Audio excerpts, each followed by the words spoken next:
Nossa saudação carinhosa a você que nos assiste também pela internet, seja muito bem-vindo a mais um programa da nossa série Profecias de Daniel. Seja muito bem-vindo. Quero convidar você a tomar a sua Bíblia, você que está em casa, você que está aqui na igreja conosco, e vamos então para 21 dias de batalha. Em cada capítulo de Daniel estamos destacando um número, e o número de hoje em destaque é o número 21. 21 dias de batalha. Esse é o tema que vamos estudar aqui. Já oramos pelo programa de hoje, mas oração nunca é demais, né? Vamos orar mais uma vez, pedindo a bênção de Deus para o estudo.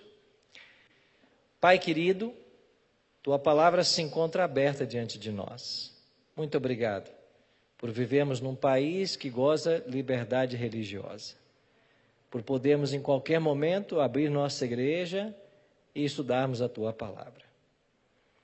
Chegará o dia que esse livro será tomado de nós. E como diz o profeta, andarão de mar a mar em busca da Tua palavra e não a acharão.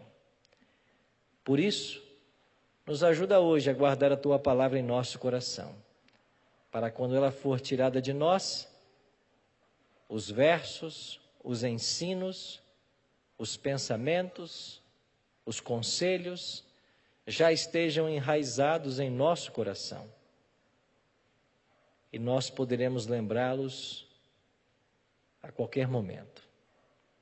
Por isso, nos ajuda hoje a compreendermos mais um capítulo desse livro que foi selado até o tempo do fim. Oramos em nome de Jesus. Amém. Ontem estudamos o capítulo 9 e vimos um pouquinho a respeito da profecia das 70 semanas de graça estendidas ao povo judeu. Agora iniciamos a última etapa do livro. Os capítulos 10, 11 e 12, eles falam sobre o clímax da história terrestre e a segunda vinda de Jesus. É a última visão que Daniel vai ter. Nos versos 1 a 3, nós lemos assim: no terceiro ano de Ciro, rei da Pérsia, foi revelada uma palavra a Daniel, cujo nome é Beltesazar. A palavra era verdadeira e envolvia grande conflito. Isso é especial, essa expressão ela é chave nesse capítulo. A visão do capítulo 10, 11 e 12, ela envolve um grande conflito. Ele entendeu a palavra e teve a inteligência da visão. Naqueles dias, eu, Daniel, pranteei durante 3 semanas. Manjar desejável não comi, nem carne, nem vinho entraram na minha boca, nem me ungi com óleo algum, até que se passaram as 3 semanas inteiras. É por isso que nós intitulamos 21 dias de batalha. Porque foi um grande conflito. Daniel teve uma visão de um grande conflito que o assustou a tal ponto que ele dedicou 3 semanas à oração e ao jejum. O que viu Daniel? Bom, o primeiro detalhe que aparece nos versículos 5 em diante é que ele teve uma visão de Cristo. Olha o que diz o verso 5. Levantei os olhos e olhei, e eis um homem vestido de linho, cujos ombros estavam cingidos de ouro puro de Ufaz. O seu corpo era como berilo, e o seu rosto como um relâmpago, os seus olhos como chamas de fogo. Os seus braços e os seus pés brilhavam como bronze polido, e a voz das suas palavras era como estrondo de muita gente. Você percebe que a descrição que faz Daniel de Cristo aqui é muito parecida com a descrição que faz João no capítulo 1 de Apocalipse, lá nos versos 12 em diante. Ele está tendo uma visão do próprio Cristo, aqui o Cristo pré-encarnado. E então Cristo se apresenta para confortar também Daniel. E ele vai se apresentar nesse capítulo 10 com um título, Miguel. Então Cristo, quando usa o título de Miguel, é porque ele vem para enfrentar frontalmente as forças do mal. Todas as vezes que Cristo envolve-se numa batalha direta contra Satanás, ele assume esse título. Lembra de Apocalipse capítulo 12? Houve batalha no céu? Miguel e seus anjos pelejaram contra o dragão e seus anjos? Então Cristo assume esse título. Lembra de Judas 1:9, onde diz que Cristo brigava pelo corpo de Moisés? Miguel, né? Miguel pelejava pelo corpo de Moisés. Então aqui ele tem uma visão de Cristo. 21 dias tentando superar esta visão. Nos versículos 19 e 23 do capítulo 1, Daniel é chamado de homem muito amado pelo anjo Gabriel. Isso ensina para nós uma lição muito especial. Aqui não é capítulo 9, é capítulo 10. Capítulo 10, versos 19 e verso 23. Ele é chamado de homem muito amado. Acho que no 9 também isso aconteceu, né? No 9 também ele é chamado e também no 10 vai aparecer no verso 19 também.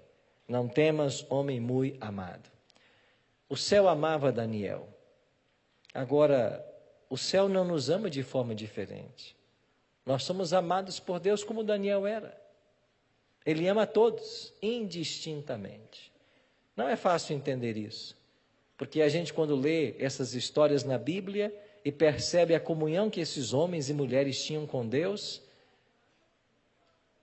eles tinham uma comunhão, uma experiência muito profunda, mas o amor de Deus por cada ser humano é igual. Ele ama a todos de igual forma. Por isso João 3,16 diz, porque Deus amou ao mundo, não a alguns, ele amou ao mundo, amou a todos.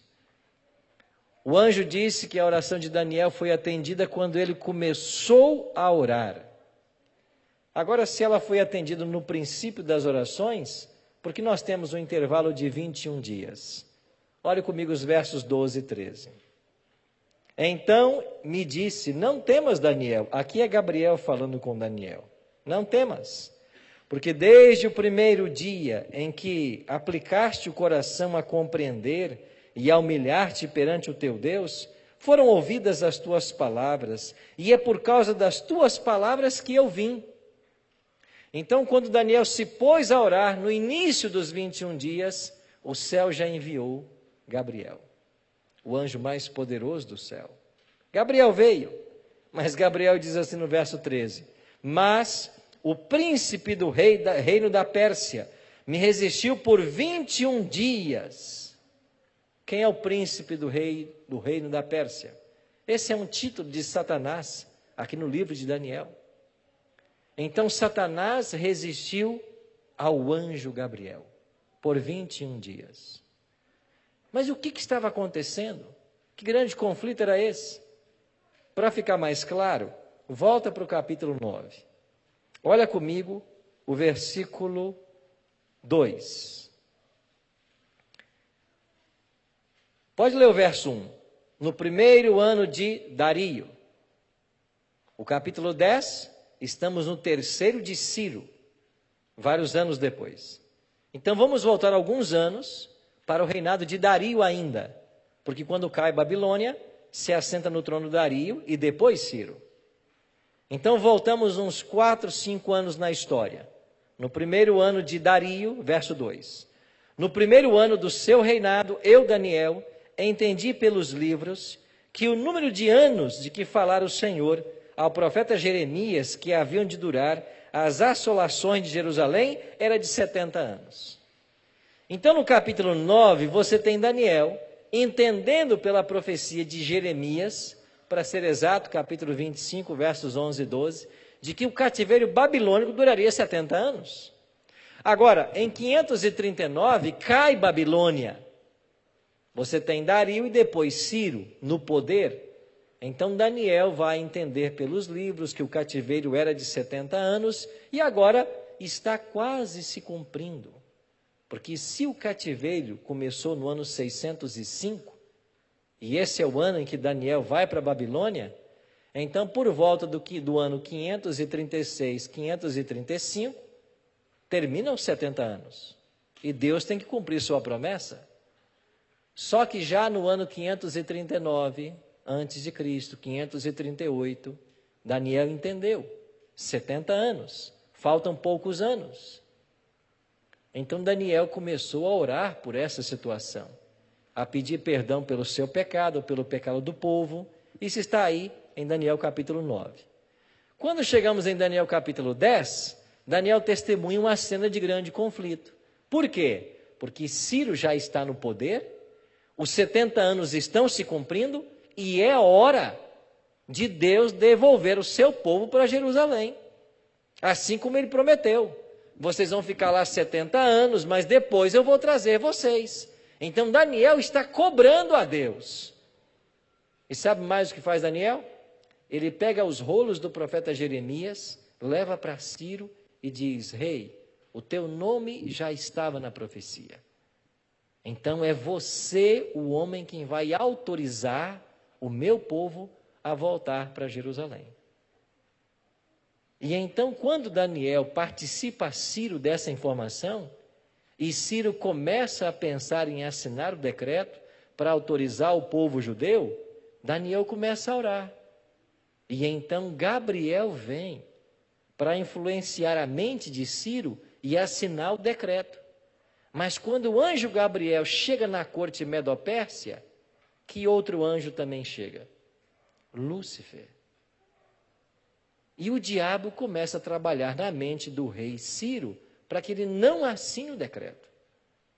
E os dois anjos começaram a brigar. Assina, não assina, assina, não assina. E Daniel orando e jejuando. 3 semanas. Aí então agora o anjo Gabriel está explicando: Daniel, você é um homem muito amado pelo céu. Quando você começou a orar, o céu me mandou, eu vim. Mas Satanás também veio. E ele está atrapalhando a situação faz 3 semanas. Agora olha a informação que dá o anjo. Versículo 13. Segunda parte. Porém, Miguel, um dos primeiros príncipes, veio para ajudar-me, e eu obtive a vitória sobre os reis da Pérsia. Quem é Miguel? Cristo. Então, os anjos brigaram por 3 semanas, e ao findar de 21 dias, o próprio Cristo desceu do céu. E quando ele chegou ali na corte Medo-Persa, o diabo foi expulso no mesmo instante. E então Cristo influenciou a mente de Ciro para que o decreto fosse assinado. E o decreto foi assinado. Por que o diabo não queria que o decreto fosse assinado? Por que ele resistiu 21 dias? E teve que vir Miguel, teve que vir Cristo para dar a vitória sobre os reinos da Pérsia. Aqui nós vemos o centro do grande conflito. Chegando a hora de Deus cumprir sua promessa e levar seu povo para Jerusalém, e nas palavras do profeta Jeremias, Jeremias disse assim: que digo de Jerusalém será restaurada, que digo do templo será fundado. Então, enquanto Daniel estava em Babilônia, o templo estava em ruínas em Jerusalém. E o templo em ruínas, cessou o sacrifício. Não haviam rituais no templo. E por que é que o diabo não queria que o povo judeu voltasse para Jerusalém? Porque o santuário era o centro da religião de Israel. E enquanto o santuário estivesse em ruínas, o diabo manteria o seu plano. O Messias não pode vir se não há sacrifício que aponte para ele. Então Deus levanta Ciro, que havia derrotado Babilônia já em 539, Dario vai para o trono, depois vai Ciro para o trono. Então você tem aqui em Daniel 9 um profeta que estudou a Bíblia, entendeu que os 70 anos estavam chegando ao seu fim, era a hora deles voltarem. Daniel orou para que Deus cumprisse sua promessa, mas o diabo não queria que o povo voltasse. Por que não? Porque o diabo sabia que se o povo voltasse para Jerusalém, reconstruísse a cidade e o santuário, os sacrifícios voltariam. E se os sacrifícios voltassem, no tempo aprazado, o Messias viria. E era este o medo de Satanás. Então o diabo não queria que o santuário fosse reconstruído, porque o santuário era o centro da religião em Israel. Mas o plano divino era que o povo voltasse. E o povo finalmente voltou depois de Cristo vir, dar fim a esta batalha de 21 dias, e então Ciro assina o decreto. Esse decreto está lá, no livro de Esdras, né? Você tem o decreto de Ciro, o povo volta para Jerusalém, começa a reconstruir a cidade, poucos voltaram, cerca de 2.000 famílias. Quando eles começam a reconstruir a cidade, os inimigos não querem, o diabo usa os inimigos para atrapalhar a reconstrução. Foi um tempo difícil. O povo de Deus tinha que ter na mão uma colher de pedreiro e na outra mão uma espada, e eles tinham que ficar reconstruindo a cidade e lutando contra os inimigos. Os inimigos fizeram um apelo ao Império Medo-Persa, dizendo que os judeus estavam reconstruindo e que eles não tinham autorização para isso. Aí estamos agora na época de Dario. Não é o Dario tio de Ciro, é um outro Dario que veio depois de Ciro. E Dario manda investigar os arquivos reais para saber se nos arquivos constava alguma ordem autorizando os judeus a reconstruir a cidade. E Dario vai encontrar o decreto de Ciro. Quando Dario encontra o decreto de Ciro, ele expede um novo decreto, confirmando o decreto de Ciro. E esse decreto está no capítulo 6 de Esdras. E depois você tem um terceiro decreto, que é de Artaxerxes, ajudando para que os judeus terminassem as reconstruções. Então começa com Ciro, vai para Dario e passa por Artaxerxes.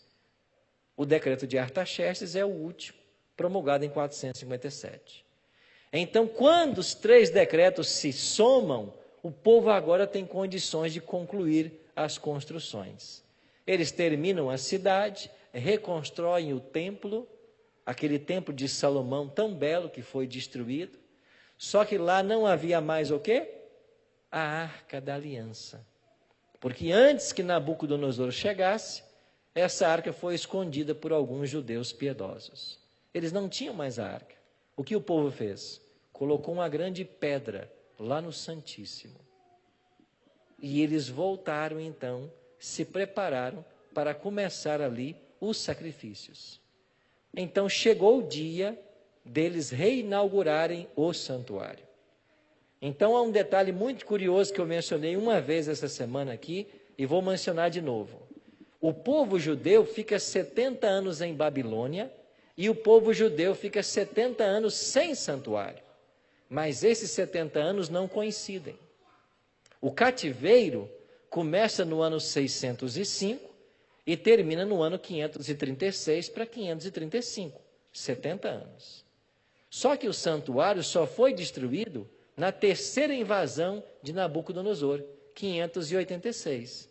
Isso quer dizer que ele foi inaugurado em 516. Então você tem 70 anos em cativeiro e 70 anos sem santuário.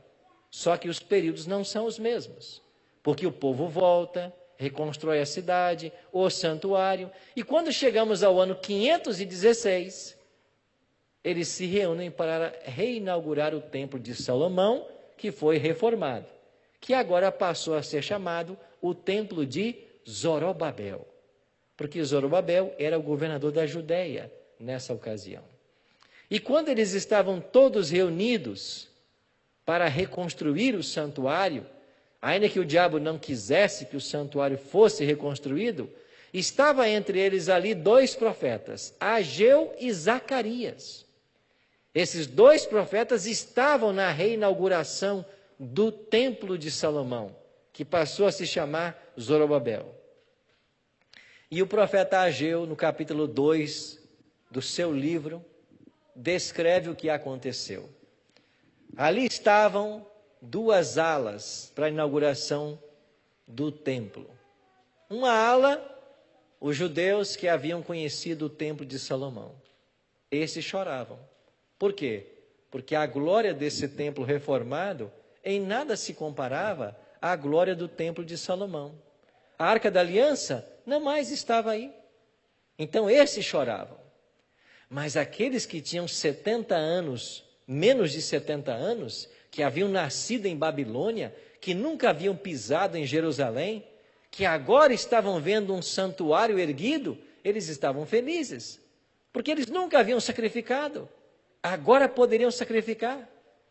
E no meio dessa cerimônia agridoce, entre lágrimas e sorrisos, levantou-se o profeta Ageu e diz assim: farei abalar todas as nações, e as coisas preciosas de todas as nações virão, e encherei de glória esta casa, diz o Senhor dos Exércitos.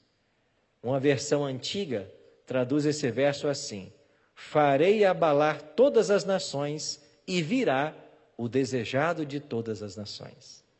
E é daí que Ellen G. White tira o tema ou o título do seu livro. Versículo 8: minha é a prata e meu é o ouro, diz o Senhor dos Exércitos. E então Ageu faz uma profecia: a glória desta última casa será maior do que a primeira, diz o Senhor dos Exércitos, e neste lugar darei a paz, diz o Senhor dos Exércitos.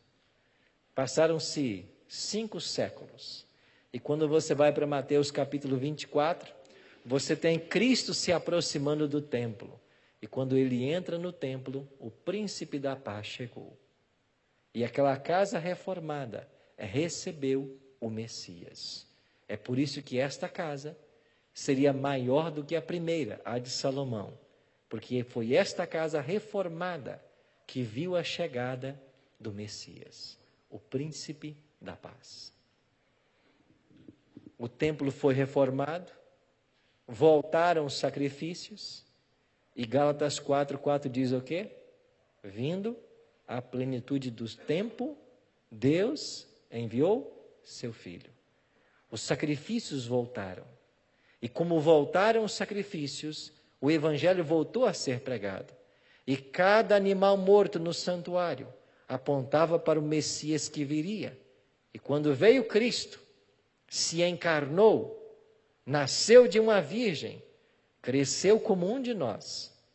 Aos 30 anos, foi para o batismo, começou seu ministério. E quando ele começa seu ministério, João Batista, cheio do Espírito Santo, vai olhar para Jesus e declarar o que está em João 1:29. Eis o Cordeiro de Deus que tira o pecado do mundo. Cristo veio para cumprir toda a tipologia do Antigo Testamento.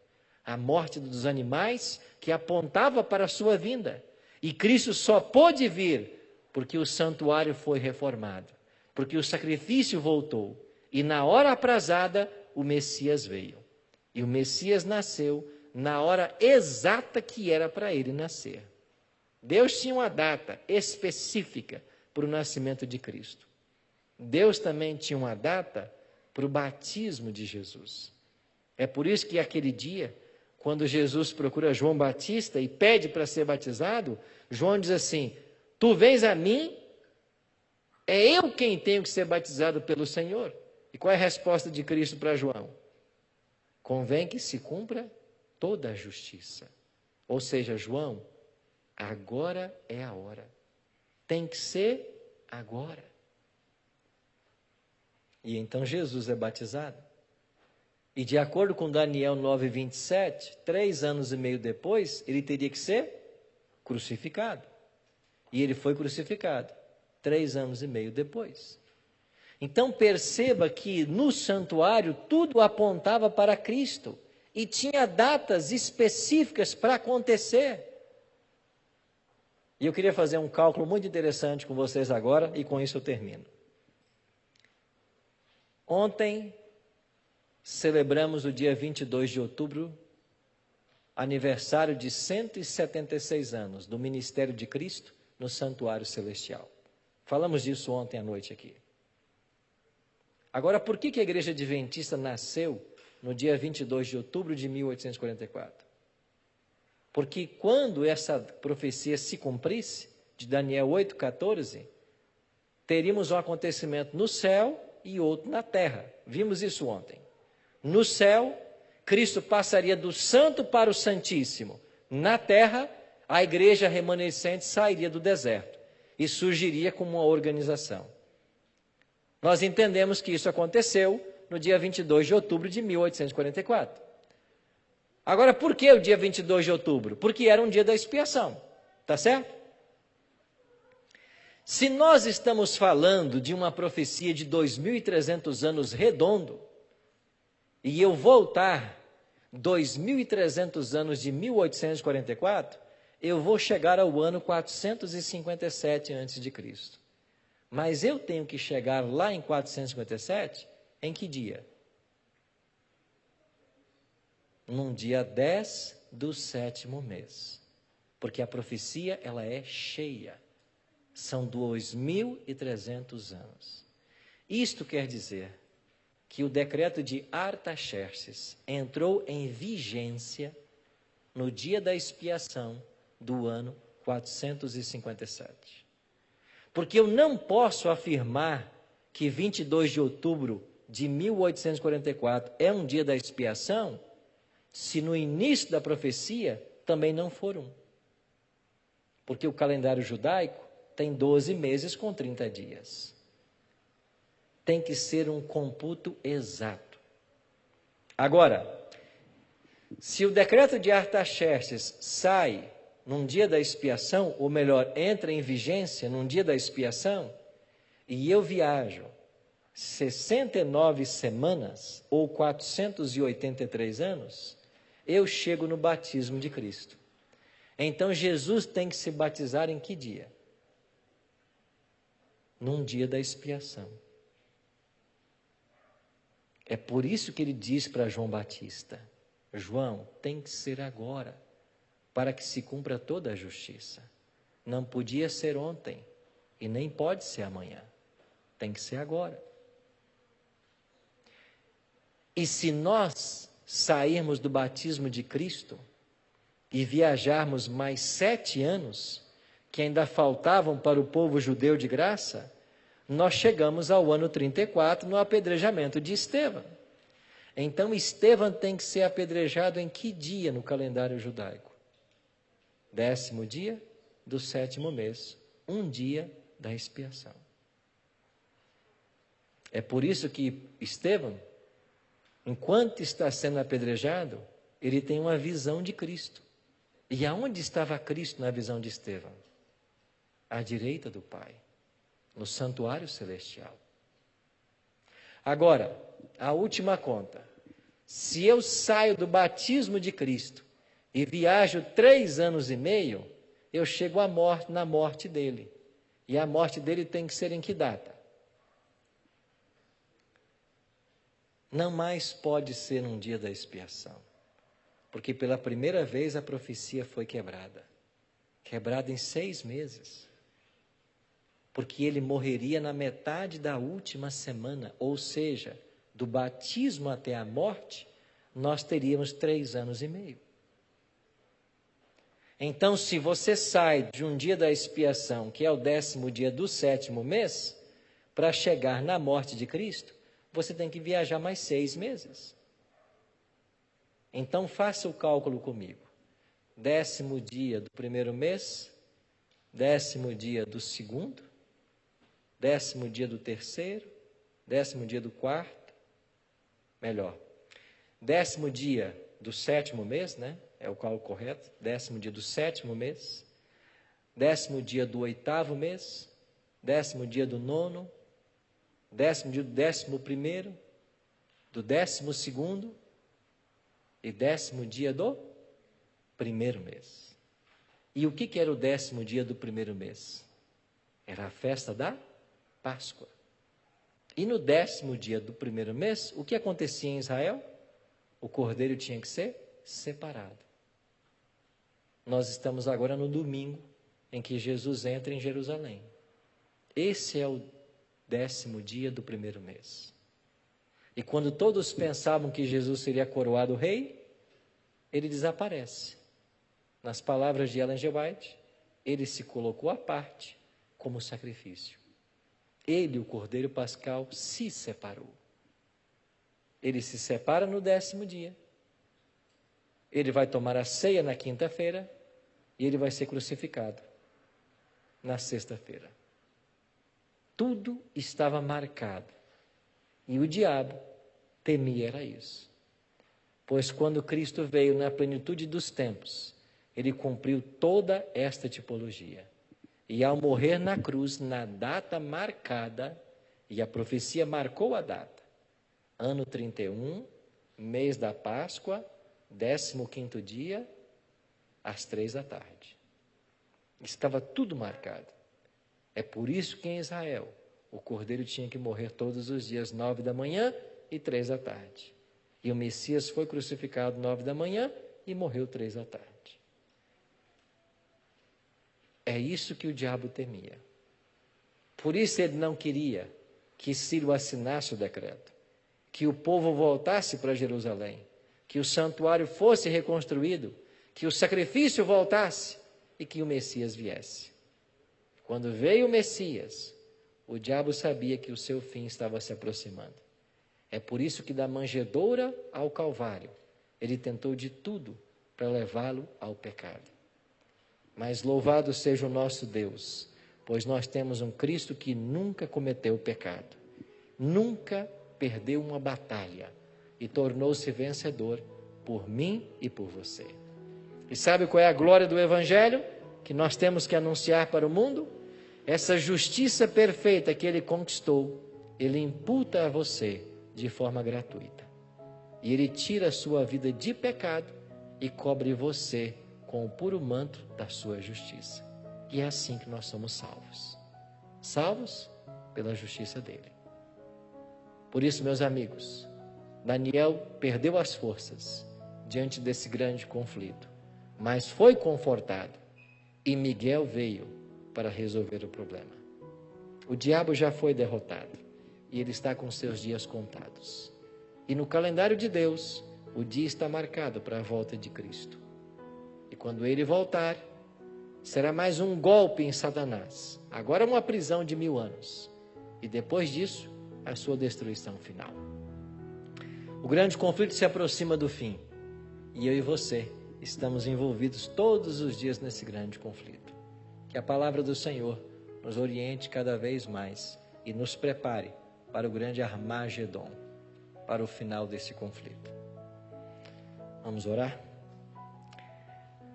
Pai querido, obrigado porque somos amados pelos céus, assim como Daniel. Obrigado porque quando oramos, o Senhor também envia anjos para nos confortar. E obrigado porque o Cristo, que venceu na cruz, nos oferece hoje uma vida santa, graças aos seus méritos. Obrigado porque nós podemos vencer a Satanás, não por força ou habilidade que nós tenhamos, mas pelo Cordeiro que foi morto desde a fundação do mundo. Esse Cordeiro é a nossa vitória. É por isso que a tua palavra declara a respeito dos salvos. Eles, pois, o venceram por causa do sangue do Cordeiro. Obrigado porque na profecia o Senhor marcou uma data para todos os eventos e fielmente vieste a esse mundo para cumpri-los. E nós agora, como povo do advento, estamos aguardando o teu regresso a essa terra. Nós não sabemos quando isso será, mas que o Senhor nos abençoe a todos e nos ajude em nosso preparo. E quando o Senhor voltar, que nós possamos estar prontos para te receber. É a nossa oração. Em nome de Jesus. Amém.